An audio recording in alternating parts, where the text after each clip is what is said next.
Tatlo na naman ang namatay sa ating tribo nitong nakaraang gabi, Anya. Ipaliwanag mo sa akin kung bakit hanggang ngayon ay walang magawang babaylang manggagamot na katulad mo para matigil ang pagkalat ng salot na ito sa ating isla. Ginagawa ko naman ang lahat ng aking makakaya, Adu. Ako at ang iba pang manggagamot ng tribo ay patuloy na nagsasagawa ng mga ritual para sa mga espiritu ng ating mga ninuno at anito upang mapigilan ang pagkalat ng salot. Ngunit bakit hanggang ngayon hindi niyo matukoy ang sanhi ng mahiwagang sakit na pumapatay sa ating mga nasasakupan? Hindi ko masasagot sa ngayon yan, Adu. Pero huwag kayong mag-alala. Malulutas din natin ang suliraning ito sa ating tribo. Kailan pa? Kapag naubos na tayo ng salot? Makapangyarihan ng ating mga anito. Hindi nila tayo pababayaan. Subalit tila hindi na nila tayo ginagabayan, anak. Pakiwari ko ay tinalikuran na ng mga banal na Diyos ang ating tribo. Patawarin sana kayo sa sinasabi ninyong yan. Hindi ba kayo natatakot magsalita ng laban sa ating mga anito? Hindi naman sa ganon, at ayoko rin mawala ng pag-asa. Ngunit sa nakikita kong nangyayari sa tribo natin, hindi na ako magtataka kung isang araw ay lumapit na kay Aghora ang ating mga nasasakupan para sugpuin ang salot na ito. Isang babaylan si Anya at ang kanyang amang si Takhura ang kasalukuyang pinuno ng tribong Ophir. Isang maliit at di kilalang tribo noon na nagmula pa sa sinaunang kabihas ng Sumer. Subalit dahil sa mga hidwaang politikal at labanan sa kapangyarihan ng mga pinunong babaylan ay napilitan ng kanilang mga ninuno na lisanin ang kaharian.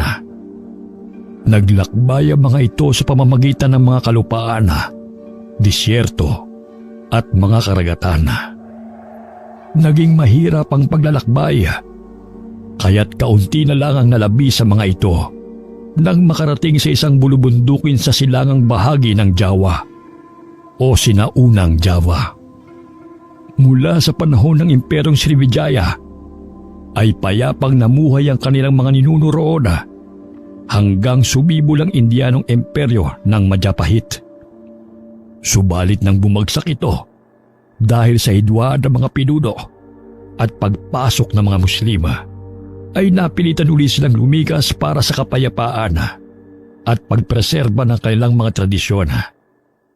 Napadpad ang tribo nila sa isang tagumpok sa isla ng Simsim sa timog silangang Asya. Dito ay muli nilang itinatag at pinalago ang kanilang tribo na may hiwalay na kultura at tradisyon. Subalit ang kanilang pansamantalang katahimikan ay nabulabog ng gumaganap sa kanilang tribo ang isang misteryong sakit. Ang bawat kapitan ng sakit na ito ay nagkakaroon ng mataas na lagnat at namamatay sa loob lamang ng 2 araw matapos sumuka ng dugo. Bilang pinuno, ay hindi mo naman marahil pahihintulutan na makialam si Aghora sa usaping ito, Adu. Batid mo kung anong saloobin ko pagdating kay Aghora, anak. Hanggat maaari, ay ayoko sanang dumating ang araw na sa kanya lalapit ang ating mga katribo.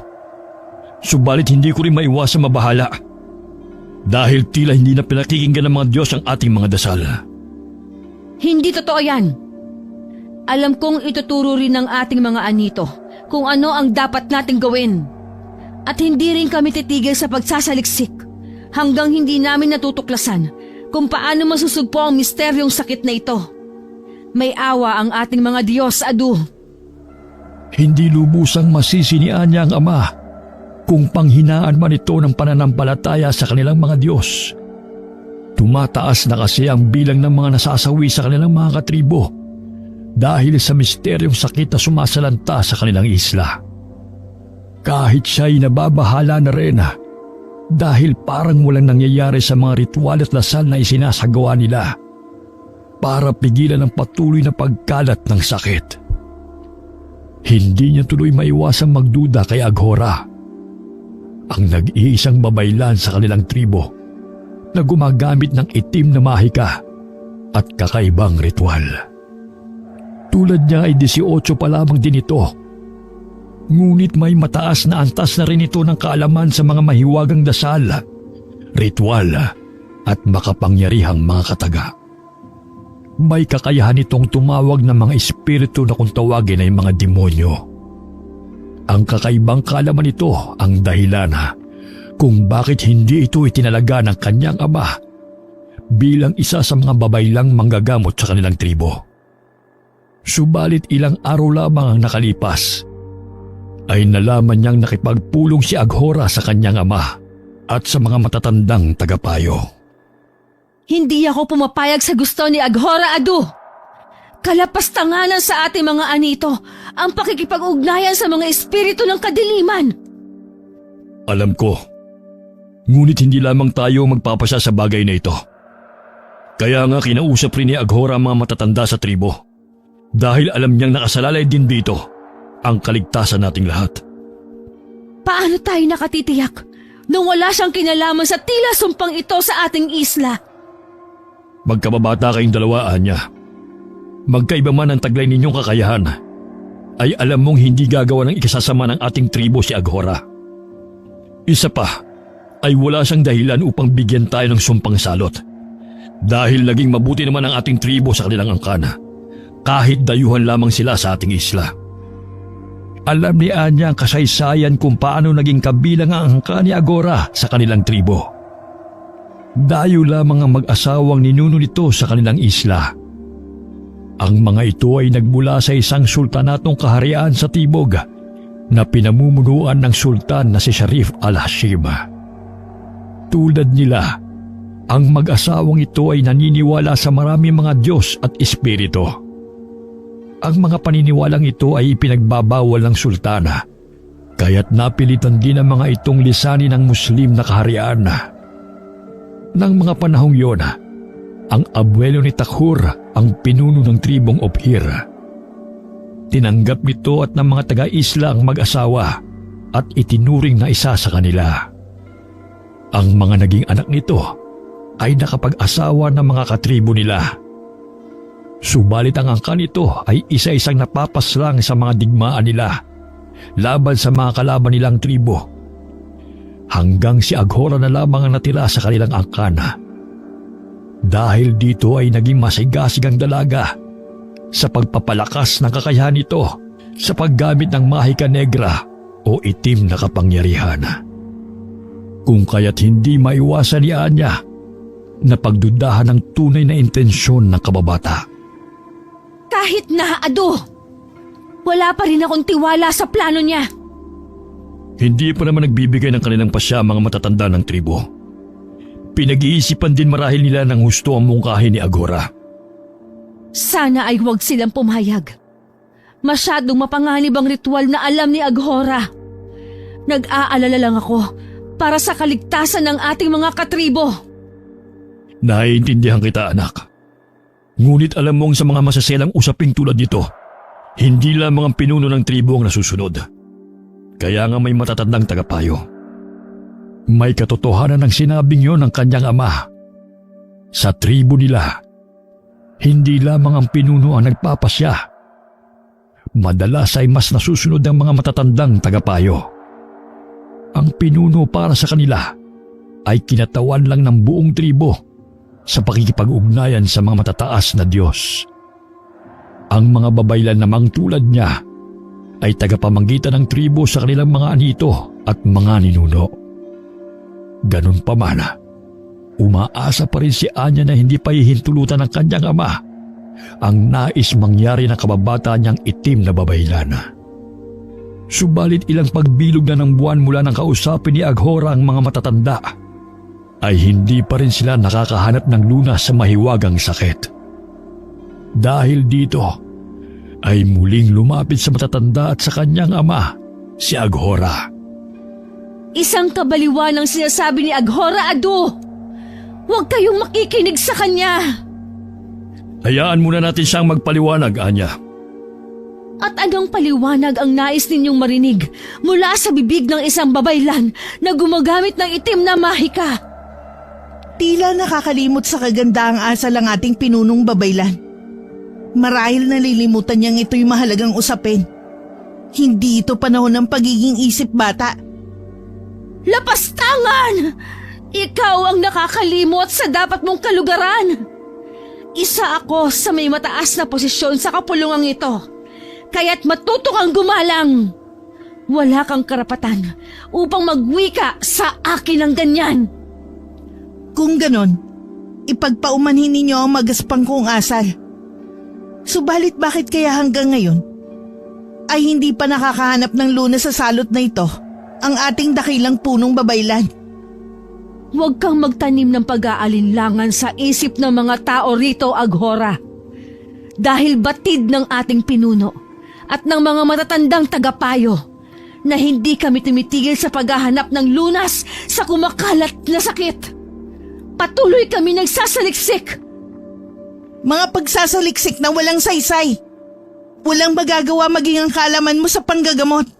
Dahil hindi ito pangkaraniwang sakit, Anya. Kung ganoon, ipaliwanag mo kung anong salot ito at ano ang dahilan. Hindi maiwasang panayuan ng kanilang mga balahibo sa batok ang mga naroon sa pagpupulong nang marinig ang mga sinabi ni Aghora. Ayon sa itim na babaylan, ang salot ay likha ng isang mababang uri ng espiritong mula sa kadiliman na kung tawagin ay raksasa o demonyo. Matitigil lamang umano ang paghasik nito ng sakit kung matatalo ito ng isa pang espiritong mula sa kadiliman na mas mataas ang uri kaysa rito. Kaya ako muling lumapit sa inyo sapagkat nais kong hingin ang inyong pahintulot na makuha ang bangkay ni Aniway, ang babaeng buntis na kaibigan ng pinunong babaylan na namatay kahapon ng gabi. Bakit kailangan mo ang bangkay ng isang babaeng buntis? Sapagkat nais ko itong gamitin sa ritual upang tumawag ng Yakshini na makakatalo sa espiritu ng kadilimang may gawa ng salot. Ito lang ang tanging solusyon sa ating suliranin, Pinunong Takur. Ngunit bakit ang katawan pa ng kaibigan ni Anya ang gusto mo para magsagawa ng ritual? Isa lang ang dahilan, Adu. Dahil buntis si Aniway at nasa kabuwanan na. Ito ang nais niyang gawing alay upang dalawa kaagad ang kanyang magiging handog sa espiritu na kanyang tatawagin. Nang hilakbot ng kanyang ama sa narinig, kaya't hindi ito pumayag. Maging ang mga matatandang tagapayo ay hindi rin nagbigay kaagad ng kanilang pagsang-ayon. Subalit dahil sa mga paliwanag ni Aghora, ay pumayag din ang mga ito sa huli. Nawawala na rin kasi ang mga ito ng pag-asa dahil sa kabiguan ng mga babaylang manggagabot na makatuklas ng solusyon sa suliraning kanilang kinakaharap. Kung gano'n ay binibigyan ka namin ng pahintulot sa nais mo, Aghora. Tiyakin mo lamang na magtatagumpay ka. Subalit nais kong ilihim muna natin ito sa buong tribo. Nauunawaan ko, mahal na pinuno. Kaya't nais ko sanang sa dulong kakahuyan ng islay sa gawaang ritual, kung saan malayo ito sa ating mga tahanan. Kung ganoon ay sasamahan ka namin at ni Anya. Nang sa ganoon ay walang maghinala ng masama sa ating mga katribo. Hindi ako dadalo sa pagsasagawa ng kabaliwang ritual na yan. Hindi ako makikisa sa paglapastangan ninyo sa katawan ng aking kaibigan. Makinig ka, Anya. Nakapagpasa na ang buong kapulungan. Ang tanging magagawa mo na lamang ay sumuporta sa nabuong pasya ng nakararami. Tungkulin mo yan, hindi lamang bilang isang may mataas na katungkulan sa ating tribo. Tungkulin mo rin yan bilang anak ng pinuno at susunod na tagapangalaga ng isla. Hindi nakaimik si Anya sa sinabi ng kanyang ama. Tama ito. Marami siyang tungkuling dapat gampanan sa kanilang nasasakupan. Bilang susunod na pinuno, ay dapat niyang isantabi ang pansarili niyang nararamdaman. Patawarin mo ako sa aking inasal, Adu. Ngunit sige, hindi man ako sang-ayon, ay ibibigay ko ang aking suporta, alang-alang sa kapakanan ng ating mga nasasakupan. Na nararapat lamang, Anya, sapagkat ikaw ang susunod na pinuno ng tribo sa sandaling wala na ako. Kaya't ihanda mo ang iyong sarili. Kailangan naroon ka at ang ilan sa ating mga babaylan upang saksihan ang gagawing ritual ni Aghora. Masusunod, Adu. Hiling ko lamang, sana ay hindi ninyo pagsisihan ang pagpayag sa gusto ni Aghora. Ito na lamang ang hindi pa natin nasusubukan, anak. Kaya sana'y ibigay mo ng buo ang iyong suporta upang hindi tayo mabigo. Walang nagawa ng gabing yun si Anya, kundi tahimik lamang na nagmasid sa 6 na kalalakihang palihim na naghahanda sa bangkay ni Aniway. Nakita niya ng pahira ng mga ito ng mabangong langis at alak ang katawan ng kanyang kaibigan. Nagpalingas din ng apoy ang isa sa mga lalaki sa munting dambana sa may ulunan ng bangkay nito. Pagkatapos ay umupo si Aghora malapit sa bangkay. Nanayo ang mga balahibo ni Anya nang magsimula ng bumigkas ng mga kakaibang mantra at mahiwagang kataga si Aghora. Bawat pagtatapos ng talatang binibigkas nito ay hinahampas nito ng patpatang tiyan ng bangkay ni Aniwaya. Subalit gano'n na lamang ang sindak nila nang biglang kumilos ang patay. Umupo ito at iginala ang paningin sa mga taong nakapalibot sa kanya. Nang ilabot ang lahat ng bigla itong magsalita. Batid ni Anya na tinig yun ng espiritong sumapi sa bangkay ng kanyang kaibigan. Mga lapastangan! Sino nagbigay ng pahintulot sa inyo upang ako'y gambalain? Humihingi ako ng paumanin sa aking kapangahasan, dakilang Yaksini. Subalit kailangan namin ng iyong tulong. May nakamamatay na sakit na kumakalat sa gitna namin. At ito'y kagagawa ng isang raksasa. At nais mo kong makialam sa gawain ng mababang uri ng espiritong yon, ganun ba? Isang mataas na uri ng espiritu mula sa kadiliman lang ang maaaring makatalo sa kapangyarihan na raksasa. At ikaw lang yon, dakilang Yaksini. Hindi mo alam kung ano ang kapalit ng iyong hinihiling, babae. Nakahanda ako, dakilang Yaksini, sa magiging kapalit ng aking kapangahasan.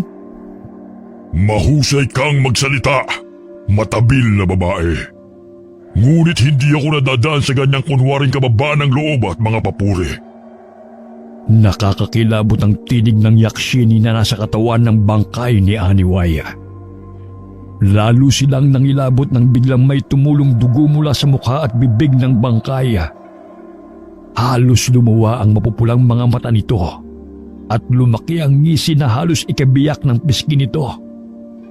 Humaba rin ang dila nito na halos umabot sa isang talampakan at parang ahas na kumiwal sa hangin. Humahalakhak itong sinunggaban si Aghora at dinilaan sa mukha.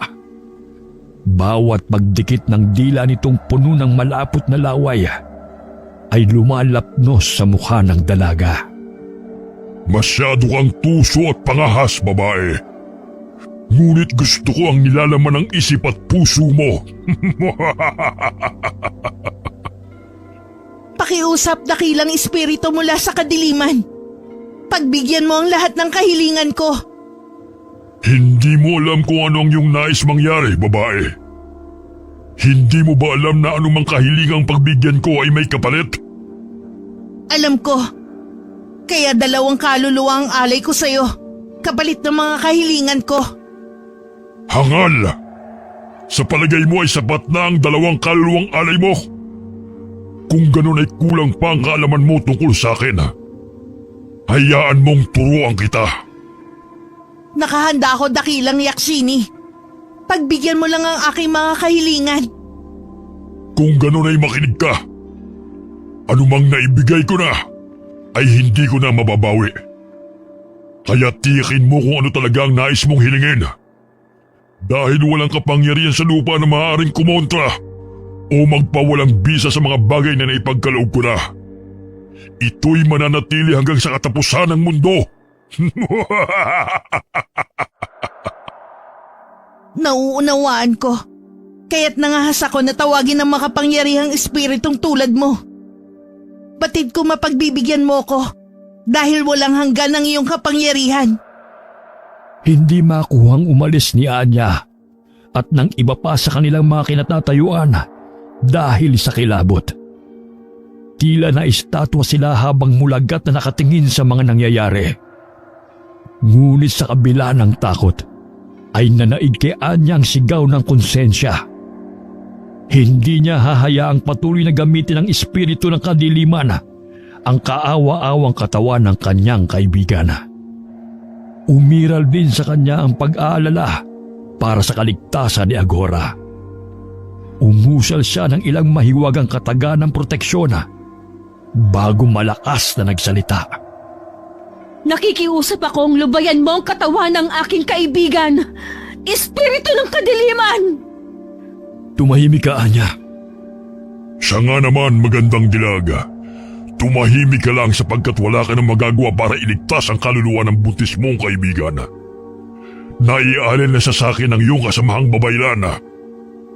Kung ganon, ay kahit si Aghora na lang ang pakawalan mo. Ano ang kapalit kung pagbibigyan kita? Hindi nakaimik si Anya sa tanong ng Yakshini. Wala siyang balak ialay sa kampo ng kadiliman ang kahit na sino sa mga kasama nilang naroon ng mga sandaling yun. Sapat ng sakripisyo ang kanyang kaibigan at ang anak nito. Tutal ay patay na rin naman ang mga ito nang ihandog ni Agora. Inisip na lamang niyang marahil sa mga sandaling yun ay nasa piling na ng kanilang mga ninuno ang kaluluwa ng dalawa at kasama na sa paglalakbay tungo sa kabilang buhay. Sa ngalan ng aming mga anito, ipinakikiusap ko, huwag mong idamay ang aming isla sa ginawang kapangahasan ni Aghora. Patawarin mo kami kung pinahihintulutan namin siyang gambalain ka. Huli na para sa pakiusap, magandang binibini. Wala ka na magagawa pa dahil ang kasunduan namin ng babaylang ito ay naganap na. Kung ganon, ay ano na ang mangyayari sa mga tao rito sa aming isla? Hintayin niyo na lamang ang katuparan ng kasunduan. Kinilabutan si Anya sa naging tugon ng espiritu ng kadiliman. Pakiramdam niya ay may hindi tama sa naging kasunduan nito at ni Agora. Nagugulhang napasulyap siya sa kababata at ng mga sandaling yun ay hawak pa rin ng bangkay ni Aniway. Ngunit nanlaki ang mga mata niya nang walang ano-ano'y biglang bumaluktot patalikod ang leeg nito. Hinawakan nito ang ulo ni Aghora at malakas na iniikot. Sindak na napatingin sila nang walang buhay na bumagsak sa lupa ang katawan ng dalagang babaylana. Nakangising muling dumako ang tingin ng bangkay ni Aniway sa kinatatayuan ni Anya. Bago ito nahigang muli at ipinikit ang mga mata. Ilang sandali ang lumipas na lahat sila ay tulalang nakatingin lamang sa dalawang bangkay ng babae. Maya-maya ay lumapit at lumuhod sa tabi ng bangkay ni Aniway ang kanyang ama. Sinundot nito yun ng hawak nitong punyala upang tiyakin kung wala na sa katawan nito ang espiritong sumapi rito. Ganon din ang ginawa nito sa bangkay ni Aghora. Naipasya nilang ihatid na sa huling hantungan ng bangkay ng dalawang babae.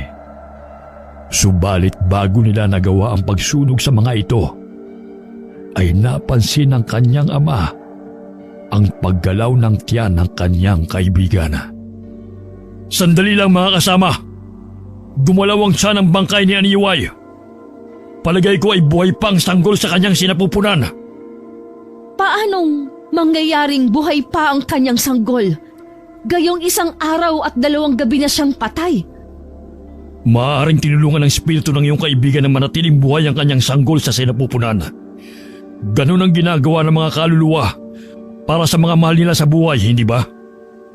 Kaya nga tayo patuloy na nakikipag-ugnayan sa ating mga ninuno kahit na nasa kabilang buhay na sila. Iba si Aniway, Adu. Hindi pa siya nakararating sa dako ng ating mga ninuno.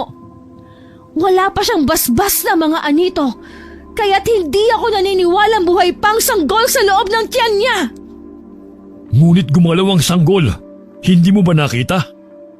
Gusto niyang lumabas dahil gusto rin niyang mabuhay. Adu, sumailalim sa ritual ni Agora ang bangkay ni Aniway kasama ang sanggol niya. Kaya't kung totoo mang buhay yan, ay kampunyan ng dilim. Saglit na hindi nakaimik ang kanyang ama sa kanyang sinabi. Matiim itong napatingin sa kanya. Hindi niya alam kung anong naglalaro sa isipan nito habang nakatingin sa kanya ng diretso sa mga mata. Kaibigan mo si Aniway at malapit kayo sa isa't isa simula pagkabata, hindi ba? Saksi ka sa magandang samahan namin bilang magkaibigan, Adu. Kung ganon, ikaw ang higit na nakakakilala sa kanya. Kaya't mas alam mo kung ang buhay sa sinapupunan niya ay masama o mabuti. Kung sa puso mo'y masama ito, patayin mo. Siya naman ang nagitla sa tinuran ng kanyang ama. Pakiramdam niya ay binitag siya nito sa sarili niyang salita. Hindi niya maiwasang panlamigan ng buong katawan nang iabot nito sa kanya ang punyal para paslangin ang sanggol. Nanginginig na minasdan niya ang punyal sa kanyang palad. Bakit ako ang uutusan ninyong pumaslang sa sanggol ni Aniway? Alam ninyong hindi ko ito magagawa kahit pa sa kampo ng kadiliman. Hindi totoong hindi mo kayang pumaslang.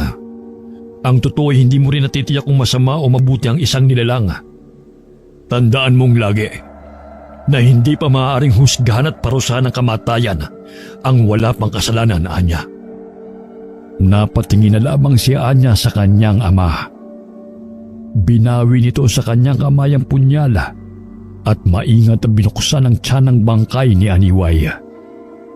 Ang sindak na kanina lamang ay bumabalot sa kanilang lahat ay dagling nawala nang tumambad sa kanila ang isang napakagandang sanggol na lalaki. Sing-itim ng madilim na gabi ang makapal nitong buhok. Kulay bughaw na langit ang mga mata nitong may malalantik na pilikmata. Maputi ang balat nito. Iba sa kulay ng kanilang tribo na matingkad na kayumanggi. Hindi napigilan ng kanyang ama ang mapabulalas ng paghanga sa sanggol. Binuhat nito ang sanggol at ipinakita sa lahat ng kanilang mga kasama. Isang napakagandang sanggol na lalaki, mga kasama. Isang sanggol na magdadala sa ating tribo ng magandang karma. Ano kaya ang mainam na itawag natin sa kanya? Tawagin natin siyang Akharu, ang binhi ng espiritong mula sa kadiliman. Hindi ako naniniwalang binhi siya ng masamang espiritu, anak. Dahil bunga siya ng sakripisyong buhay ng kanyang ina at ni Aghora. Pagmasdan mo, isa siyang napakagandang nilalang. Masyado naman yata kayong nabubulagan sa magandang anyo ng sanggol na yan. Hindi lahat ng maganda ay mabuting nilalang, Adu. Kahit ano pa ang sabihin mo, malakas ang pakiramdam ko may magandang karmang dala sa ating tribo ang sanggol na ito. Kaya't mas bagay sa kanya ang pangalang Nimrod. Hindi nararapat sa isang Akharu ang pangalan ng dakilang haring pinagmulan ng lahi ng ating mga ninuno, Adu. Ngunit hindi na pinansin pa ng kanyang ama ang kanyang pagtutol. Tila nahipnotismo ito sa taglay na kagandahan ng sanggol. Kinarga nito yun at ibinigay sa isa sa mga matatandang tagapayo. Matapos matiyak na wala ng iba pang nasaktan sa nangyari, ay agad nang isinakay ng mga kalalakihan ng dalawang bangkay sa tig-isang balsa. Matapos basbasan ay sinindihan ng mga yun saka itinulak patungo sa gitna ng dagat. Bago sila nagsibalik sa kanilang tahanan, ay nagbili ng kanyang ama na ilihim ang lahat ng totoong naganap ng gabing yun. Tila naging magandang karma nga sa kanila ang sanggol na si Nimrod. Mula nang isilang ito, ay tumigil na sa paglaganap ang salot na sakit sa kanilang tribo. Naging masagana rin ang kanilang mga ani taon-taon at hindi na sila sinasalakay ng mga kalaban nilang tribo. Kaya't muli nilang binuksan ang isla sa pagkipagkalakalan sa mga dayuhang mandaragat. Subalit na natiling lihim sa lahat ang detalye ng pagkasilang ni Nimrod. Masama pa rin ba ang loob mo sa akin dahil sa pagkupkup namin sa anak ng iyong kaibigan? Sino ako para sumama ang loob sa ginawa mo, Adu? Anak mo lang naman ako. Isa pa'y, alam kong ginawa mo iyon para sa kapakanan ng ating tribo. Hindi ba tama naman ang naging pasya ko? Nakita mong magandang kapalaran ng ating tribo mula nang isilang siya. Ewan ko, Adu. Ngunit nagpapasalamat pa rin ako na hindi mo hinayaang tumira rito sa ating tahanan ang batang yon dahil hindi ko talaga siya matatanggap. 8 taon nang nakakalipas, Anya. Hindi pa ba sapat sa iyo ang mga kabutihang ginagawa ni Nimrod para makita mong mabuti siyang bata? Hindi ko alam kung bakit ganito na lang ang pag-ayaw ng puso ko na tanggapin siya bilang isa sa atin. Hindi pa rin kasi nawawala sa isip ko na isa siyang binhi na nagmula sa kadiliman. Siya ang katuparan ng kasunduan ni Aghora sa Yakshini na yon. Subalit ginawa yun ni Aghora upang iligtas ang ating tribo sa salot na sakit. Binayaran niya ng kanyang buhay ang katuparan ng kasunduang yon. Kaya naging biyaya sa atin si Nimrod. May kutob akong may ibang layunin si Aghora. Kaya niya ginawa yon, Adu. Kaya't huwag mo nang palabasin na para bang isa pa siyang bayaning tagapagligtas ng ating tribo. Nasa namang totoo, hindi ba? At hindi na sayang ang pag-aalay niya ng sariling buhay. Lumalaking mabuting bata si Nimrod. Hindi na lamang nakipagtalo pa si Anya sa kanyang ama. Wala naman kasi siyang maipipintas kay Nimrod. Magalang ito, masipag, at matulungin sa lahat.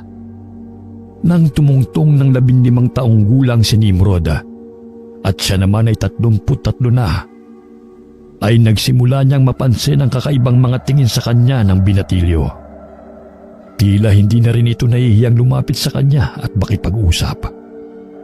Subalit nanatiling matigas ang loob niya rito, kaya't pilit niya itong iniiwasan. Hindi niya nagugustuhan ang malalagkit nitong tingin sa kanya. Ano ang kailangan mo at napadpad ka rito sa aking kubo, Nimrod? Sumama ako sa iyong ama ng mga aso kagabi kasamang ilan natin mga katribo. Eto, ipinagluto kita ng isa sa aking mga huli. Masarap yan, tikman mo. Hindi ako interesado sa kung ano man niyang niluto mo. Espesyal kong niluto yan para sa iyo, Anya. Wala akong pakialam. Siya nga pala. Hindi ko gustong tinatawag mo ko sa aking pangalan. Mas mabuti kung tatawagin mo akong Pinunong Babaylan bilang paggalang sa aking katungkulan. Bakit ba ang ilap mo sa akin?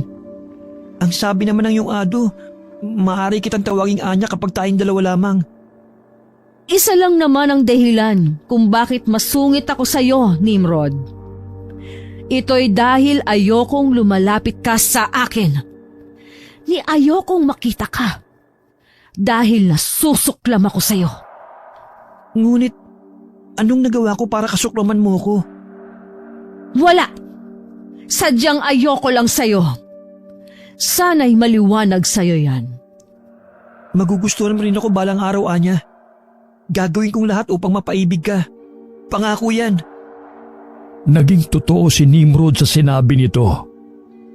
Sa kabila ng magaspang na pag-uugaling ipinapakita niya rito, ay hindi ito nagpakita ng sama ng loob. Sa halip ay lalo itong naging maalalahanin na maginoo at maalaga. Hindi ito nawawala ng dahilan para bisitahin siya sa kanyang kubo at dalhan ng kung ano-anong pagkain mula sa gubat. Lagi rin itong nakakahanap ng dahilan upang mapalapit sa kanya. Sadya talagang napakakulit mo. Hindi ba't sinabi ko na sa iyo na ayokong nakikita ka? Subalit anong magagawa ko kung nasasabik naman akong laging makita ka? Tigilan mo ang mga kabalbalang sinasabi mo, Nimrod. Kabalbalang bang mahalin ka, Anya? Hindi ka ba nahihiya sa mga sinasabi mo? Napakabata mo pa para sa bagay na yan. Hindi na ako bata, Anya. 18 taong gulang na ako. Nito lang nakaraang pagbilog ng buwan. Iyon na nga ang ipinupunto ko.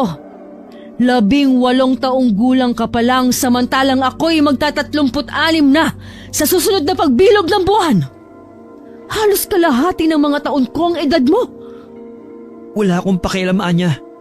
Basta para sa akin, ikaw ang pinakamagandang babaeng nakita ko. Nais kitang maging reyna sa kahariang pangarap ko. Sa kabila ng pag-iwas ay napaibig din siya sa lalaki.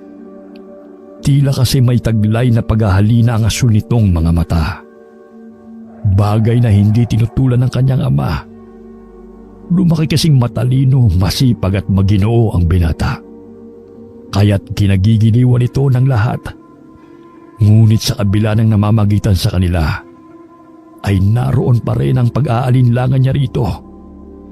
Bagamat kasi itinuturing ng magandang karma sa kanilang tribo ang pagkasilang nito, ay dama pa rin niya ang itim na aura sa katauhan ng kasintahan.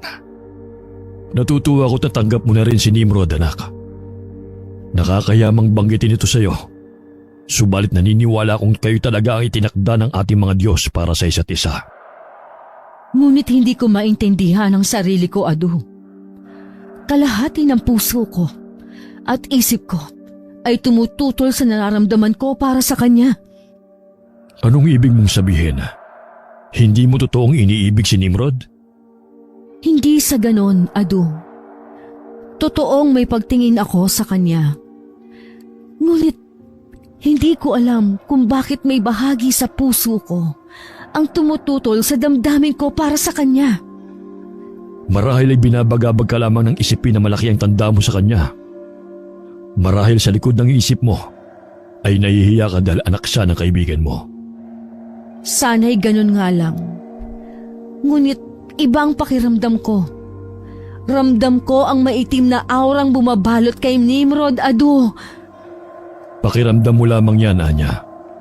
Marahil ay dahil sa nangyari ng gabing isinilang si Nimrod. Ngunit ano pa bang inaalala mo? Mabuti naman ang kalagayan ng tribo natin sa loob ng 18 taon, hindi ba? Ngunit paano kung totoo ang kutob ko? Paano kung binhi nga siya ng espiritu ng kadiliman? Gusto na, Anya. Tinatangi ka ni Nimrod at yun lamang ang mahalaga. Kalimutan mo na ang lahat ng nangyari ng gabing yun para maging masaya ka sa piling niya. Hindi na siya nakipagtalo pa sa kanyang ama. Tama naman ito. Mahal siya ni Nimrod at yun ang mahalaga. Ngunit isang araw ay nag-umpisang maglaho isa-isa na parang bula sa isla ang lahat ng saksi ng isilang si Nimrod. Nag-umpisa na rin makatagpo ng mga patay na dayuhang mandaragat ang mga kalalakihan sa tribo nila sa gubat. Ang mga bangkay ay pawang dilat ang mga mata. Wala ng mga dugo sa katawan at may 2 butas sa leeg na tila sinakmal na kung anong malaking hayop. Nagsimula muling balutin ng takot at pangamba ang kanilang isla. Ito na nga ba ang sinasabi ko, Adu? Batid kong may kinalaman sa lahat ng nangyayaring ito si Nimrod. Naririnig mo ba ang sarili mo, Anya? Pinagbibintangan mo ang sarili mong kasintahan. Pinagbibintangan mo ang lalaking walang ipinakitang iba sa iyo kundi pagmamahal. Ngunit, Adu, yun ang ibinubulong ng puso ko. Malakas talaga ang kutob ko na may kinalaman siya sa mga nangyayari. Hindi ba kayo nagtataka? Lahat ng katribo nating nawawala ay pawang mga saksi ng gabing isinilang si Nimrod. Nagkataon lamang yun, Anya. Paano mga natagpo ang bangkay ng mga dayuhan sa kakahuyan? Nagkataon lang din ba yun, Adu? Huwag mong sabing ibibintang mo rin lahat yun kay Nimrod. Wala siyang ipinakitang masama sa iyo, Anya. Sa atin. Ano't ganyan ka mag-isip tungkol sa kanya? Adu, hindi dahil naging mabait si Nimrod sa atin mula pagkabata, ay mabuting nilalang na talaga siya. Sa palagay mo ay kayang gawin lahat yun ng kasintahan mo? Tulad ng sinabi ko, hindi imposible, Adu. Dahil isa siyang akaro. Isa siyang binhi ng kadiliman. Patay na siya sa tiyan pa lamang ng kanyang ina. Ngunit binuhay siya ng Yakshini dahil kay Aghora. Pinalaki kita sa tamang paghuhusga, anak. Subalit pagdating kay Nimrod, ay tila hindi patas ang iyong timbangan. Hinusgahan mo na siya noon pa man, bago pa siya isilang. Kaya't hindi na ako nagtataka kung bakit sa kanya mo gustong isisi ang lahat. Batid kong napamahal na sa inyo si Nimrod. Dahil halos kayo na ang nagpalaki sa kanya. Ganon din naman ako, Adu. Ngunit hindi maaaring magkamali ang kutob ko sa kanya. May kinalaman siya sa pagkawala ng mga katribo natin. At sa mga natatagpo ang mga bangkay ng dayuhan sa kakahuyan. Anak, hindi mo ba naiisip na maaaring may nakapasok na mabangis na asong gubat? O dambuhal ang pusang gubat sa ating kakahuyan? At maaaring ang mga dayuhan pangang yun mismo ang may dala. Batid ni Anya na lahat sa kanilang tribo ay humahanga sa kabutihang ipinamalas ni Nimrod sa kanila. Kaya't hindi niya alam kung paano mapapaniwala ang kanyang ama sa kanyang mga sinasabi. Subalit isang araw ay natagpuan ito sa kakahuyan na wala ng buhay. Tulad ng ibang bangkay na natagpuan sa gubat, may 2 butas din ito sa leeg. Tuyot na rin ito at maputla dahil sa pagkaubos ng dugo. Lalong lumakas ang kutob niyang may kinalaman si Nimrod sa pagkamatay ng kanyang ama. Nang bigla na lamang itong mawala sa isla matapos ng insidenteng yun. 2 taong naging mapayapa ang kanilang tribo sa ilalim ng kanyang pamumuno. Hanggang nakilala niya si Rossini, isang makisig na mga ngalakal na mula sa kaharian ng Sugbo. Nahulog ang loob nila sa isa't isa hanggang nagkaroon sila ng isang anak. Isang anak na babaeng magpapatuloy ng kanyang tungkulin bilang isang babaylan sa hinaharap. Ngunit isang gabi, habang panatag siyang nakaiga katabi ang kanyang mag-ama, ay nagising siya ng isang ingay na parang kukong ikinikiskis sa matalim na gulok. Lumabas siya upang tignan kung anong gumagawa ng ingay na yun. Ngunit ginapangan siya ng kilabot nang maramdaman niya ang isang pamilyar na aura. Lalo siyang nakadama ng takot nang marinig ang boses nito mula sa kanyang likuran. Anya! Nimrod? Ikaw ba yan? Ako nga, Anya. Nagulat ba kita? Hindi mo marahil inaasahan na babalik ako at makikita ang iyong kataksilan. Hindi kita pinagtaksilan. Ikaw ang nawala ng 4 na taon. Kaya ba kinalimutan mo ako ng gano'n na lamang at sumama sa iba? Oo, dahil hindi na kita iniibig. At kahit kailan, ay hindi ko na muling iibigin ang isang masamang binhi na tulad mo. Mamamatay tao! Pinatay mo ang ama ko! Nagtangka siyang sumigaw, ngunit maagap siya nitong sinunggaban at tinakpan ang kanyang bibig. Naramdaman niya ang kakaibang lakas nito sa unang pagkakataon. Bagay na hindi nito ipinakita sa kanya noon. Hinawi nito ang kanyang buhok at bumulong sa kanyang tenga. Aalisin ko ang kamay ko sa bibig mo. Ngunit huwag na huwag kang magkakamali sumigaw kung ayaw mo mamatay ang asawa at anak mo. Anong kailangan mo sa akin? Bakit ka pa nagbalik? Upang kunin ang nararapat ay sa akin. At ikaw yun, Anya. Ngunit alam mong may asawa na ako at iniibig ko siya. Wala akong pakialam kung mahal mo ang asawa mo ngayon. Ang mahalaga ay may pagpatuloy natin kung anong mayroon sa atin noon. Ikaw ang itinakda para sa akin. Kaya't akin ka lamang. Hindi napipilit ang damdamin, Nimrod.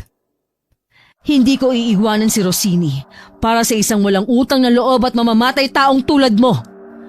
Pagkatapos kang kupkupin ng aking ama, ay nagawa mong paslangin siya, pati ng ibang mga saksi sa paglitaw mo sa mundong ito. Nagkakamali ka, Anya. Ang totoo ay binigyan ko sila ng buhay na walang hanggan. Anong ibig mong sabihin? Hindi ko sila pinatay. Buhay sila. At hindi na muli pang mamamatay. Sinungaling! Patay na silang lahat. Pinatay mo sila! Buhay sila, Anya. Maliban sa iyong ama na tumanggi sa akin. Subalit ang mga tumanggap kung ano ko ay buhay na buhay. Sa katunayan, kasama kong isa sa kanila. Halos mga tugang tuhod ni Anya sa sindak.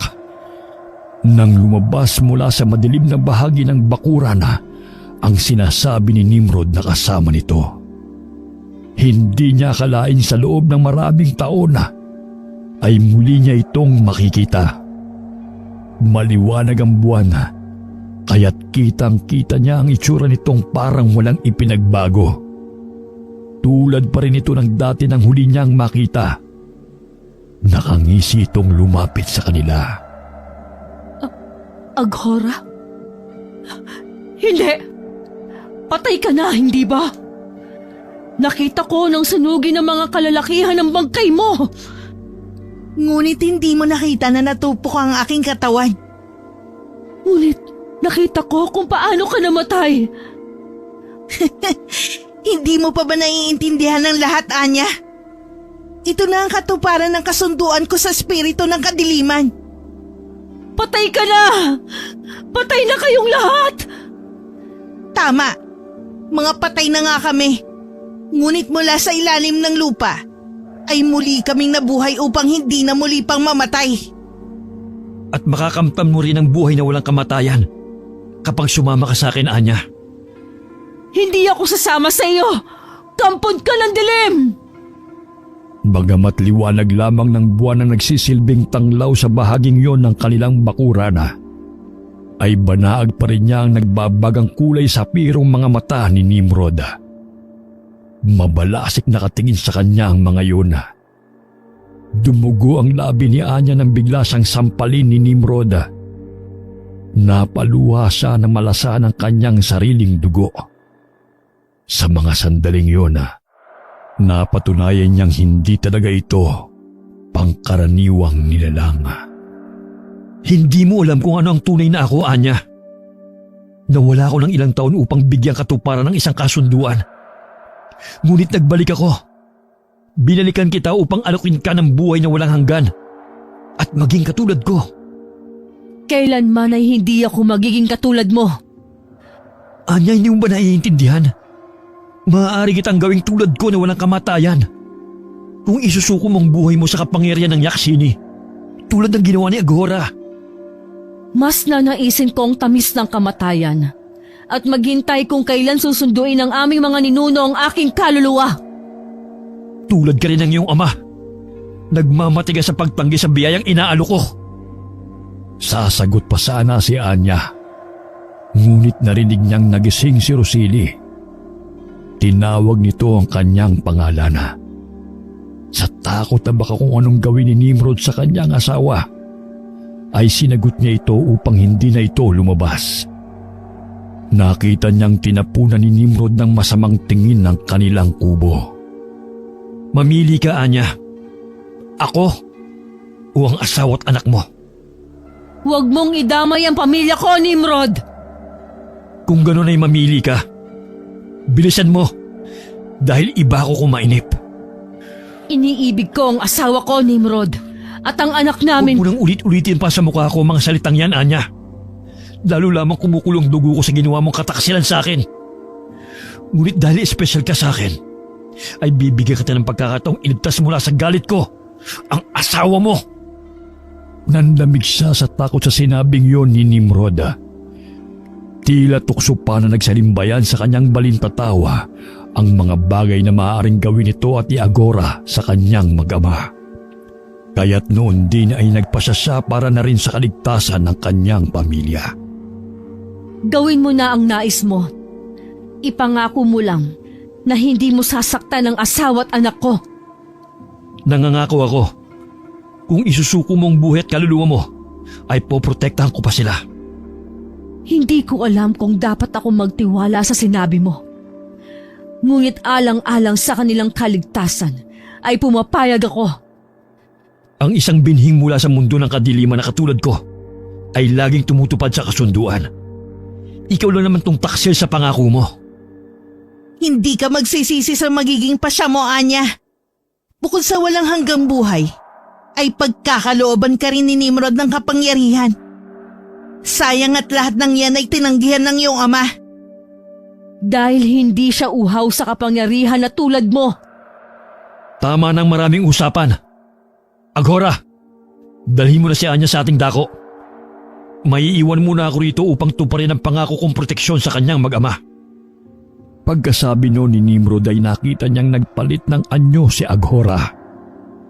Naging isa itong dambuhalang paniki. Nang walang babalang dagitin siya nito, ay halos mapatid ang kanyang hininga sa sobrang sindak. Ipinikit niya ang kanyang mga mata upang hindi tuluyang mapasigaw. Ilang sandali rin sila sa ere bago niya naramdaman ang unti-unti nilang pagbaba. Subalit nang imulat niya ang kanyang mga mata, ay sinalubong ng pusikit na karimlan ang kanyang paningin. Nasaan na tayo? Narito na tayo sa santuaryo ng Akaru, ang paokhimlayan ni Nimrod at ng mga kampo niya. Ngunit, bakit sobrang dilim dito? Hindi ba't kabilugan naman ang buwan? Mga nilalang ng diliman na mumugad sa dakong ito ng kakahuyan. Anong inaasahan mo? Isang maliwanag na paligid? Wala akong inaasahang anuman mula sa mga tulad ninyo ni Nimrod. Ngunit masakit pa rin sa akin na mapatunayang totoong lahat ng kutob ko tungkol sa tunay na layunin mo noon. Ginawa ko yun upang mabigyan muli ng pagkakataong mabuhay ang aking pamilya, Anya. At upang mawala rin kayong dalawa ni Aniway sa landas ko. Anong ibig mong sabihin? Hindi namatay sa salot si Aniway, Anya. Nilason ko siya dahil inagaw niya sa akin si Karim. Naiinip na ako nun. Dahil hindi pa siya inaabot ng salot kaya't pinatay ko siya. Napakasama mo! Hindi ka na naawa sa ipinagbubuntis niya! Anya, dapat pa nga magpasalamat ang espiritu ng kaibigan mo sa akin. Dahil ngayon ay isa ng nilalang na walang kamatayan ng kanyang anak. Isa kang baliw, Aghora! Oo, dahil sa iyo at sa angkan mo. Inalisan ninyo ng kakayahang gumamit ng aming mahika ang aking mga ninuno. Kaya hindi nila nagawang protektahan ng sarili nila laban sa mga kalabang tribo ng isla. Nagkakamali ka, Aghora. Sila mismo ang tumanggi sa paggamit nito. Dahil ayaw nila magpaalipin sa kapangyarihan ng kadiliman. Kaya nga, ipinagbawal din sa iyo ng mga magulang mo ang paggamit ng kakayahan mo, hindi ba? Hindi totoo yan! Kasalanan niyo kung bakit naubos ang pamilya ko. Kaya't nararapat lang no na mawalan ng tiwala sa kakayahan mo ang ating tribo. Kahit sa gitna ng dilim ay ramdam niya ang ngit-ngit ni Aghora. Ngunit hindi siya nagpakita ng takot dito. Kailangan niyang lakasan ang kanyang loob, alang-alang sa kanyang mag-ama. Ang mga ito na lamang ang natitirang mayroon siya mula nang mawala ang kanyang ado. Ngunit hindi niya naiwasan ang sumbat ng kanyang budhi nang maalala ang kanyang mga katribo. Sa sulok ng kanyang konsensya ay parang naririnig niya ang nanunumbat na tinig ng kanyang ama. Napaluha siya dahil dito. Ngunit bigla siyang napauna sa pagkakatayo nang marinig ang pagaspas ng tila malaking pakpak. Lumapag ang may-ari noon malapit sa kanya. Tinatakot mo yata ang iyong magiging bagong Panginoon, Aghora. Hindi ko magagawa ang bagay na yan sa iyong magiging reyna, Panginoong Nimrod. Mabuti kung ganon. Nais kong ibigay niyo sa kanya ang pagkilalang nararapat sa isang reyna. Masusunod, Panginoon. Naramdaman ni Anya na bumaling sa kanya si Nimrod. Kahit madilim at hindi niya ito makita, ay damang-daman niyang hinahagod siya nito ng tingin.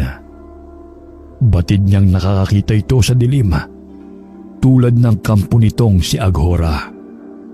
Naihanda mo na ba ang iyong sarili? Kahit kailan ay hindi ako magiging handa sa nais mong mangyari. Ngunit huli na para umatras ka pa, Anya. Alam ko! Kaya't mayroon pa akong mga kondisyon. Sana'y mapagbigyan mo. Sabihin mo, aking Reyna, wala kang hihilingin sa ngayon na hindi ko pagbibigyan, maliban sa pagpapawalang bisa ng ating kasunduan. Nais kong ipangako mo na hindi mo gagawa ng masama ang mga tao sa isla. Nais ko ring makabalik sa ating tribo upang ipagpatuloy ang aking mga tungkulin. Papayag ako kung isasalin mo sa akin ang pamumuno sa isla. Nais kong dito itatag ang aking kaharian. Saglit na natigilan si Anya.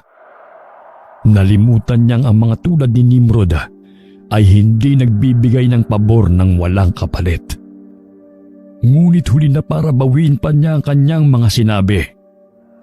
Alam niyang mahirap ang sitwasyon niya.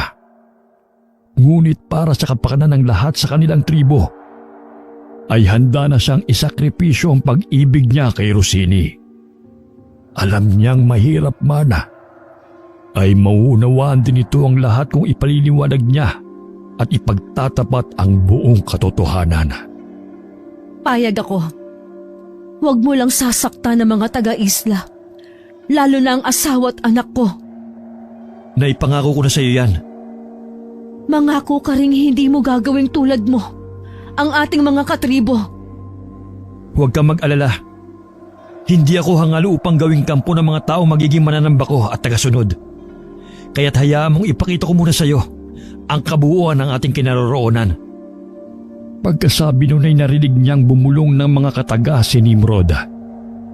Maya-maya ay unti-unting nagliwanag ang kanyang paningin. Nasindak siya nang makitang napapalibutan sila ng mga bangkay na tila kaaahon pa lamang sa hukay. Ang iba sa mga ito ay naaagnas pa lamang. Subalit ang iba ay tila pinagpiesta na ng mga uod ang laman. Kaya't kita na ang bungo at mga buto. Tila nais manguro ng kanyang dila sa nakakadiring mga anyo nito. Hindi niya lubos maisip na magiging ganun din siya pagkatapos ng gagawin sa kanya ni Nimrod. Lumapit ito sa kanya. Niyakap siya ng mahigpit at mariing hinalikan. Halos habulin niya ang kanyang hininga nang bitiwan nito ang kanyang mga labi. Lubusan ka na magiging akin, Anya. Magiging maligaya ka sa piling ko sa habang panahon. Walang ibang makapagpapaligaya sa akin kundi si Rossini lang. Nasasabi mo lang yan dahil hindi mo pa natitikman kung paano magpaligaya ng babae ang isang akharuan niya. Sa huling pagkakataon bago siya maging katulad nito, ay nais niyang iparamdam dito ang kanyang pagkasuklam. Nais niyang saktan ito tulad ng sakit na nararamdaman niya sa mga sandaling yun. Tila naman tumalab dito ang nakakahiwang mga salitang nagmula sa kanyang bibig. Nagkulay dugo ang aso nitong mga mata. Marahil naramdaman ng mga alagad nito ang namumuong galit kay Nimrod. Dahan-dahang nagsibalik ang mga ito sa kanilang mga himlayan kasama si Aghora. Nang muli siya nitong siilin ng halik, ay tila nais niyang mapahagulgol sa magkahalong pandidiri at sama ng loob. Nang dumako ang mga halik nito sa kanyang leeg, ay lumuluha siyang nagpaubaya. Alam niyang ang pagtutol niya ay nangangahulugan ng kamatayan ng kanyang asawa at anak at kapahamakan sa kanyang tribo. Kinilabutan siya nang maramdaman ng pagsayad ng matulis nitong pangil sa kanyang balat. Nakaguhit na sa palad mo mga pangyari ng gabing isilang ako, Anya. Kapalaran mo rin na maging reyna ng unang lahing amaranheg sa islang ito. Mga amaranheg na uhaw sa dugo. Kapalarang ikaw lang ang nagtakda, kaya't kinamumuhian kita. Kinasusuklaman ko ang gabing isinilang ka. Wala ka nang magagawa upang baguhin kung anong nakatakda. Sa ayaw at sa gusto mo'y magiging akin ka na, Anya. Akin lang! Akin! Hindi niya napigilan ang pagtulo ng kanyang luha nang umpisahan itong yurakan ng dangal ng pag-ibig niya sa kanyang asawa. Ngunit nagtaka siya sa sarili nang kusang tumugon ang kanyang katawan sa ginagawa nito. Ilang saglit pa ay naramdaman niyang tila sabay nilang maaabot ang rurok ng kamunduhan. Ngunit bago siya tangayin ni Nimrod sa sukdulan, ay ibinaon nito ang matulis itong pangil sa kanyang leeg. Habang tinatangay siya ng kakaibang sensasyong dulot ng pag-angkin nito sa kanya, ay dahan-dahan namang lumilisan ang buhay sa kanyang katawan. Nang pagsulian siya ng diwa, ay ganun na lamang ang kanyang sindak. Ramdam niya ang mabigat na lupang nakatabon sa kanyang katawan. Sa labis na hilakbot ay napasigaw siya sa kanyang isip. Subalit biglang marahas na nagtalsikan ang lupang nakatabon sa kanya. Nagulat pa siya nang umigkas siya paangat sa hukay. Dahan-dahang lumapag patayo ang hubad niyang katawan sa harap ni Nimrod at Aghora. Aghora! Gising ng iyong bagong Panginoon. Ihanda mo ng dambana. Maging ang damit na isusot niya pagkatapos ng ritual.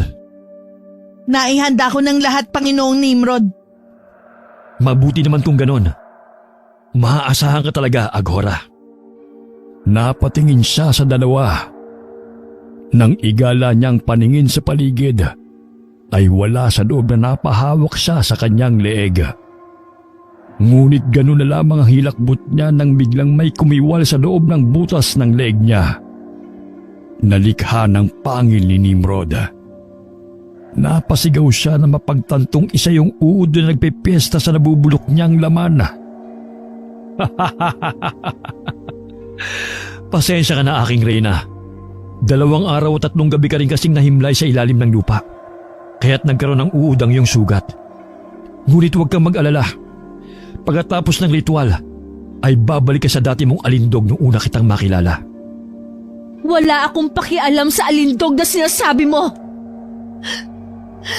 Patayin mo na lang ako! Alam mo, ang kasunduan sa isang akaro ay hindi rin nababali, Anya.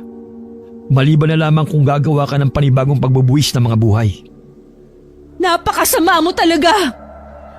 Pinagsisisihan to nakipagkasundo pa ako sa'yo! Hindi mo na mababago ang lahat, Anya. Aghora, dali mo na sa damba ng iyong Panginoon. Susunod ako sa inyo pagkatapos ko rito. Tayo na pinunong babaylan. Kailangan matapos ang ritual bago pa sumikat ang bagong buwan. Agad siyang dinagit ni Aghora at dinala sa mismong lugar kung saan isinilang si Nimrod. Hindi siya kumibo nang kunin nito sa ibabaw ng dambana ang isang munting banga. Agad na nanuyo ang lalamunan niya nang malanghap ang amoy ng laman nun.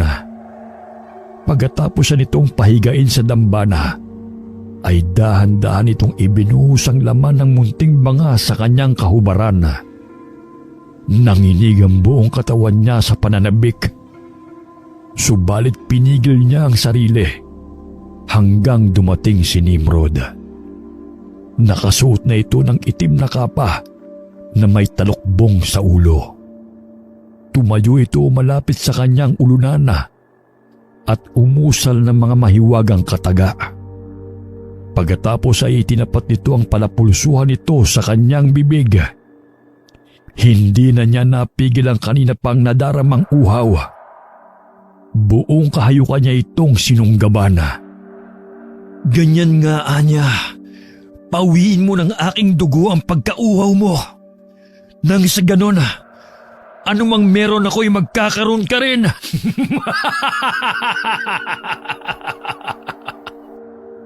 Hindi niya pinansin ang sinabi ni Nimrod.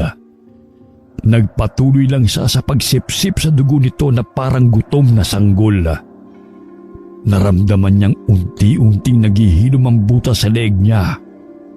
Ganun din ang ilang mga sugat na dulot ng pagkaagnas. Nang mapawi ang kanyang uhaw, ay bumalik sa dati ang kanyang katawan. Pakiramdam pa nga niya ay bumata siya ng ilang taon na. Matapos ang ritual ng pagsasali ng dugo ni Nimrod sa kanya, ay muli siya nitong inangkin. Mula ngayon, tayong dalawa ay iisa na, Anya. Anong ibig mong sabihin? Kung anong kapangyarihan ko, ay meron ka na rin. Maaari na natin pamunuan ng isla, pati ang iba pa nating karatig pook. Tayo ang magsisimula ng lahing Amaranheg. Wala akong balak maghasik ng lagim, Nimrod. Ang nais ko lang ay matiyak ang kaligtasan at kapayapaan nitong isla. Dito magsisimula ang ating paghahari, Anya. Kaya't walang pwedeng gumambala rito nang hindi sa akin magbabayad ng mahal. Salamat kung ganon. Ngunit sa ngayon, ay gusto ko na sanang umuwi. Sige, nang maihanda mo rin ang aking pagbabalik sa tribo. Alam kong may ilan sa ating mga katribo ang naghinala sa akin nang mawala ako. Kaya't kailangan mong linisin ang pangalan ko bago ako bumalik doon. Agad siyang sumunod sa sinabi ni Nimrod. Nasasabik na rin kasi siyang makita ang kanyang mag-ama. Malapit na siya sa bukana ng kanilang munting pamayanan nang makarinig siya ng mga sigawan. Napabilis ang kanyang mga hakbang dahil sa pag-aalala. May kutob siyang sinasalakay ng mga kaaway ang kanilang tribo. Samantala, sa kinaroroonan ni Nimrod ay narinig din nito ang sigawan. Napangisi ito nang matiyak na yun ay likha ng isang nagaganap na labanan. Nasisihang sumunod ito kay Anya. Ngayon ay hindi na ito kailangang magpaliwanag tungkol sa kanyang pagbabalik. Kailangan lamang niyang gamitin ang husay niya sa pakikipaglaban upang makuhang muli ang tiwala ng buong tribo. Halos sabay nilang narating ang bungad ng munti nilang pamayanan. Nakita nilang sinasalakay ng mga dayuhang mula sa imperyo ng dinastiyang Ming ang kanilang tribo. Tila kailangan ng iyong nasasakupan ng tulong, Anya. Mukhang malalakas ang mga kaaway na dumating. Tama ka, Nimrod. Ngunit ang mga dayuhang yan ay dating nag-alok ng pakikipagkaibigan. Kaya't hindi ko akalaing pagkatapos ng maayos na pakikitungo ng aming tribo sa kanila, ay ganito ang igaganti nila. Kung ganon, ay dapat magbayad sa kanilang katraidoran ng mga singkit na yan. Hindi kita pipigilang tumulong, Nimrod.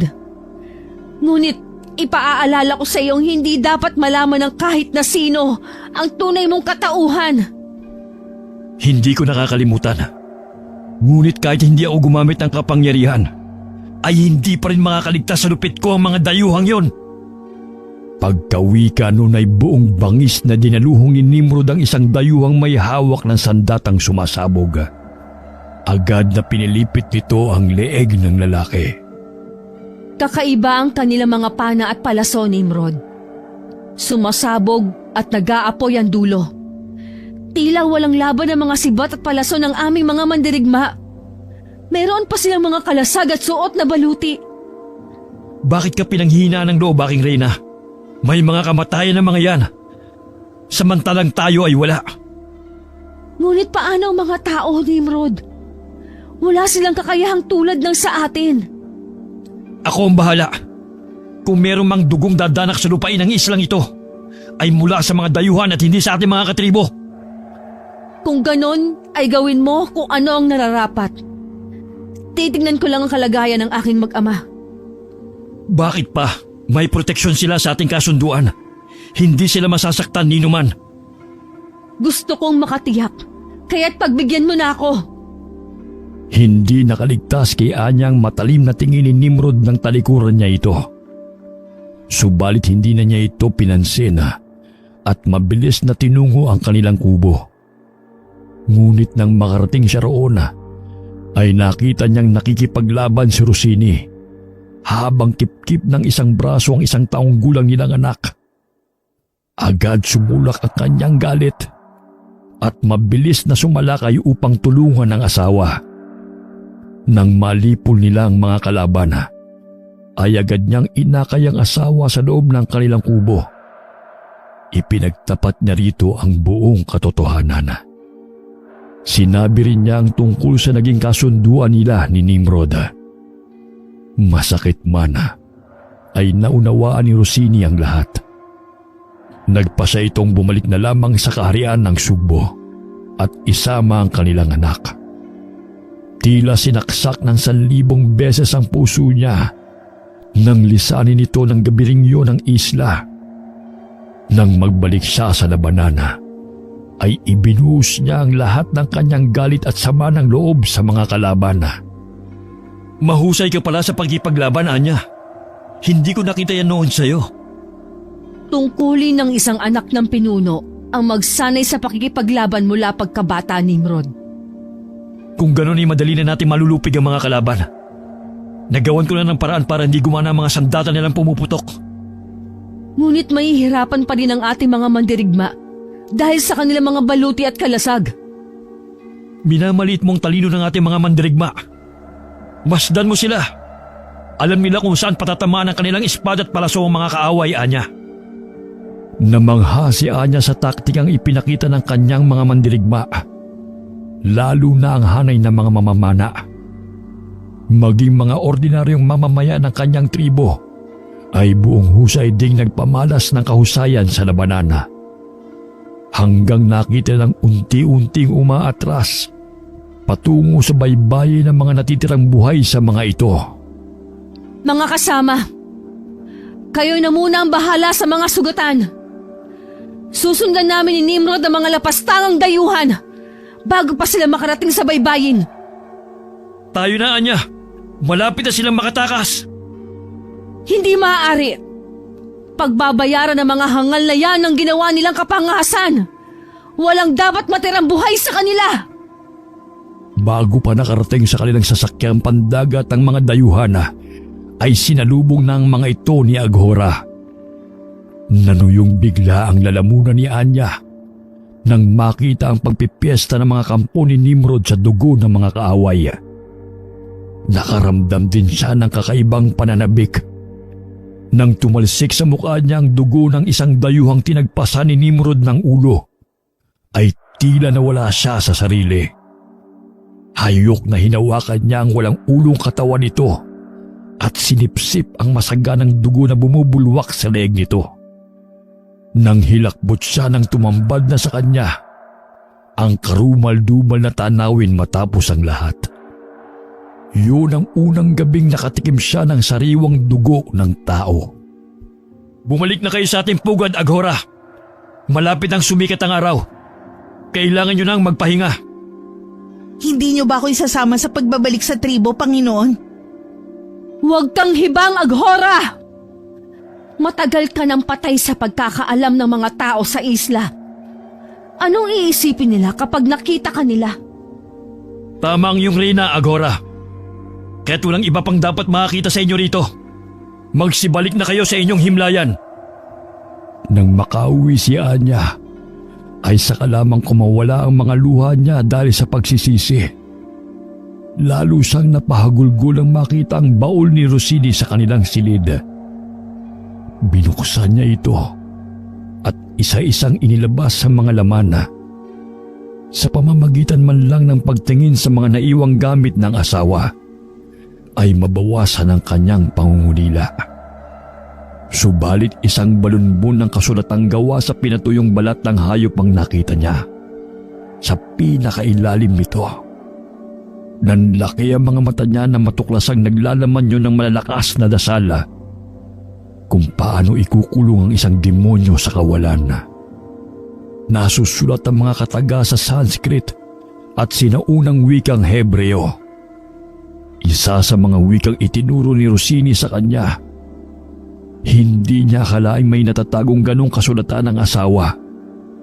Kung ganoon ay may dugong babaylan din ito. Dinala niya sa banal na templo ng mga sinauna nilang babaylan ng kasulatan upang maging ligtas kay Nimrod. Ito lamang ang dakong nababalot ng proteksyon ng mga espiritong tagapangalaga ng 4 na elemento. Ang isang nilalang na mula sa kadilimang tulad ni Nimrod ay hindi makakapasok roon. Ngunit isang gabi, habang wala ito, ay kinausap siya ni Aghora.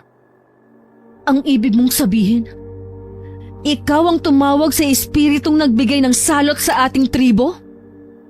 Ako nga, Anya. Napakasama mo! Hindi mo man lang ba naisip na maaaring lahat tayo ay mamatay dahil sa salot? Naisip ko rin yan. Kaya nga nakiusap uli ako kay Raksasa na itigil na ang paglaganap ng salot.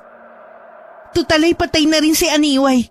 At unti-unti na rin nawawala ang tiwala ng matatanda ng tribo sa kakayahan mo. Ngunit hindi na ako nito pinagbigyan. Kaya nagpasya kang makipagkasundo sa isa pang masamang espiritu, ganun ba? Hindi lang yun, Anya. Humiling din ako na muling makasama ang aking yumaong mga magulang. Subalit nilinlang ako ng Yaksini. Anong ibig mong sabihin? Hindi totoong binigyan ng buhay ni Nimrod ng mga magulang ko. At ang iba pa niyang kampon. Ngunit walang espiritong buhay sa loob nila. Lahat ng kampon niya ay walang sariling isip at alaala ng buhay nila. Maliban sa akin. Ngunit, hindi ba't kampon na rin ako ni Nimrod? Bakit may alaala pa ako ng buhay ko tulad mo? Dahil hindi ka naman totoong namatay, Anya. Hindi ka totoong amaranhig. Tila isang pagsabog ng bulkan ang narinig ni Anya ng mga sandaling yun. Hindi niya napigilan ang kusang pagbabago ng kanyang anyo dahil sa silakbo ng damdamin. Kusang humaba ang kanyang mga kuko at lumabas ang kanyang matutulis na pangila. Dinaluhong niya si Aghora at sinakal. Huwag mo akong paikutin, Aghora! Kung hindi ako namatay, bakit nagising akong natatabunan ng lupa at naaagnas ang katawan? Ang pagkamatay at pagkabuhay mo ay ilusyon lamang, Anya. Ginamitan ka lamang ni Nimrod ng mahika upang pumayag ka sa ritual ng pagsasalin niya ng dugo sa'yo. Kung ganon, hindi ako sakop ng kasunduan mo sa kanya? Oo, Anya. Kaya't ikaw lang ang pwedeng kumalaban sa kanya. Pwede ka pang makalaya sa kanya. Ngunit tulad ng Yakshini, anumang kasunduan sa isang akharu ay hindi na nababawi, Aghora! Batid ko, ngunit tulad din ng mga sumpa, ay maaari mo itong dagdagan upang magkaroon ng ibang bisa. Gamitin mo ang kapangyarihan mo upang makalaya ka sa inyong kasunduan. Sa sinabing yun ni Aghora ay nagkaroon siya ng ideya.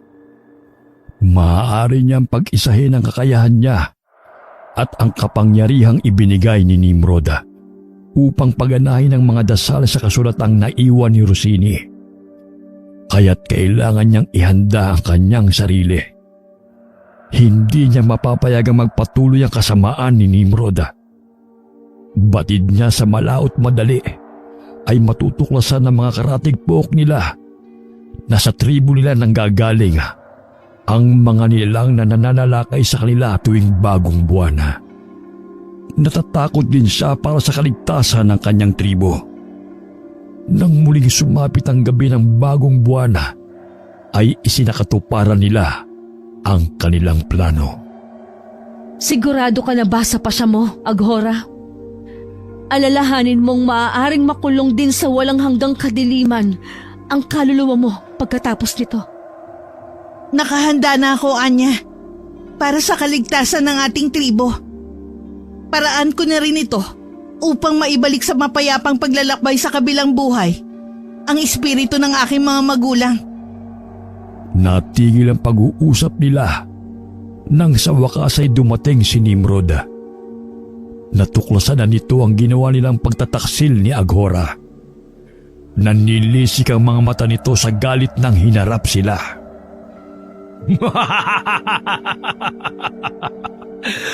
Sa palagay niyo ay mapipigilan yung aking mga plano? Nakakalimutan niyo yatang dalawa na sa akin galing ang kapangyarihan niyo. Pagkatapos ay sa akin niyo gagamitin? Mga hangal! Nakakalimutan mo rin yata ang mga dugong babaylan kami. May mga kapangyarihan din kaming ipinagkaloob sa amin ng aming mga Diyos. Anong kapangyarihan? Ang tumawag ng mga espiritong tulad ko? Upang hinga ng pabor at tulong? Huwag kang pakasisiguro, Nimrod.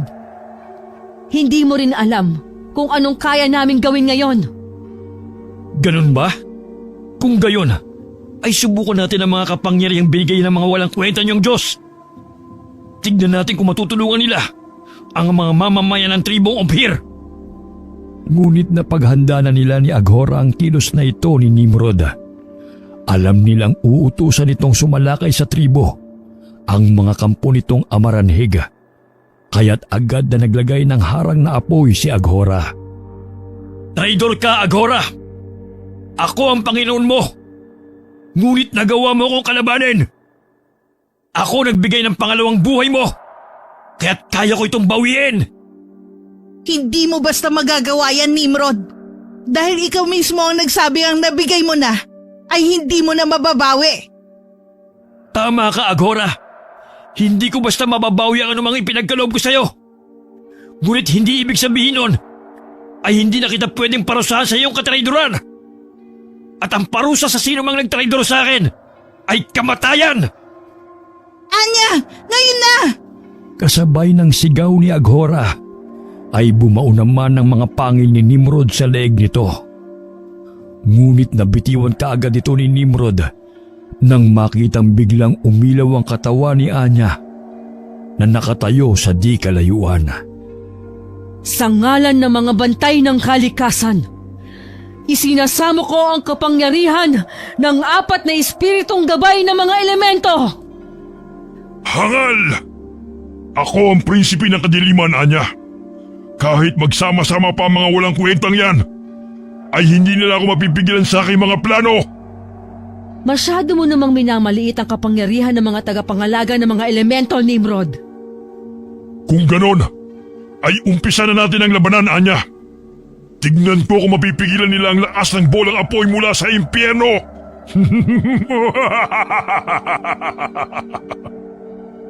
Nang gilala si Nimrod nang salubungin ng asul na liwanag mula sa palad ni Anya ang bolang apoy niya. Halos yumanig ang buong kakahuyan sa lakas ng pagsabog na likha ng salpukan ng kanilang mga puwersa. Hindi akalain ni Nimrod na kakayanin ng katawan ni Anya ang lakas ng enerhiyang taglay ng 4 na espiritu sa loob nito. Isang puting liwanag na mula sa mga mata ni Anya ang hindi niya nailagan. Pagbabayaran mo ang kapangasan mo, sutil na babaylan! Ngayon ay hindi na ako magdadalawang isip na paslangin ka! Wala nang saysay ang mga bolang apoy mo, Nimrod. Ito ang pagmasdan mo! Nagulat si Nimrod nang biglang tamaan ng nakasisidaw na liwanag mula sa kalawakan ni Anya. Saglit na tila nanlabo ang kanyang paningin. Nang muling luminaw ang kanyang mga mata, ay namangha siya nang lumitaw sa kamay ni Anya ang isang nagliliwanag na espada. Ang espada ni Gabriel? Tama! Kilala mo rin pala ang sandata ng isang arkanghel. Ngayon ay humanda ka. Dahil hindi lang kita ipadadala sa Sehol, pupuksain na kita! Hindi mo ko basta masisindak sa espadang yan, Anya. Dahil kaya kong isama ang espada ni Halel, ang anghel ng impyerno. Saglit na natigilan si Anya nang biglang lumitaw sa kamay ni Nimrod ang mahiwagang espada ni Lucifer. Kaya't munti na siyang tamaan ng apoy nito nang iwas-iwas ito ni Nimrod. Hindi pa siya nakakabawi ay agad siyang sinalakay nito at sunod-sunod na inundayan ng taga. Anong saysay ng espada ng arkanghel kung hindi mo naman batid gamitin? Huwag kang puro sasat, Nimrod! Dahil titiyakin kong ito na ang magiging huling gabi mo ng panghahasik ng lagim sa mga karatig pook ng isla! Pasalamat ka, Anya. at hindi ko mababawi ang buhay at kapangyarang na ibigay ko sa iyo. Ngunit tulad ni Aghora, ay maaari pa rin kitang paslangin sa ilalim ng batas ng pagpaparusa. Kaya't humanda ka sa iyong katapusan. Dahil sa bilis na sunod-sunod na pag-atake ni Nimrod, ay halos hindi na makailag si Anya.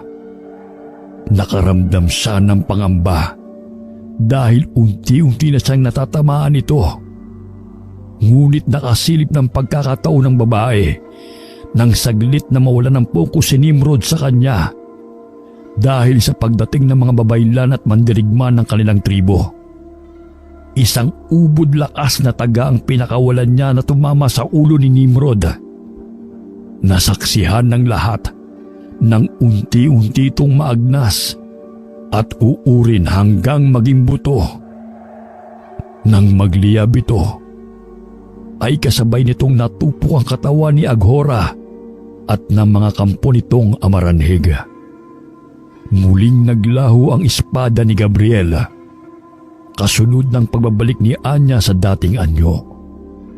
Pagkatapos niyang mapuksa si Nimrod, ay ipinasundo niya si Rossini mula sa kaharian ng Sugbo sa kanilang ilang mandirigma.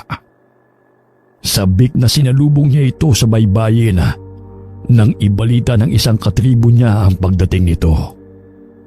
Nang magkasarilinan sila ng asawa, ay sinabi niya rito ang kanyang plano. Yun ang dahilan kung bakit hindi niya pinasama ang anak nila sa pagbabalik nito sa isla. Nang gabi ring yun, ay isinagawa nilang mag-asawa ang ritual ng pagpapatulog kay Anya ng habang buhay. Upang matiyak na hindi nakakalat ang lahing amaranhig na mandurugo sa dakong yun. Matapos ilibing ang tulog na katawan ni Anya, ay lumikas ang buong tribo ng Ophir patungo sa kaharian ng Sugbo kasama si Rossini. Iniwan nila ang isla ng Simsim na kalaunay tinawag na Isla ng Panay. Paglipas din ng mga panahon, ay tinawag na Cebu ang kaharian ng Sugbo. Ngunit nang lumaganap ang Katolisismong dala ng mga Espanyol, ay nawala na rin ang kanilang mga tradisyon at kultura, kasabay ng paglalaho ng tribo ng Ophir. Wakas. Tatlo na naman ang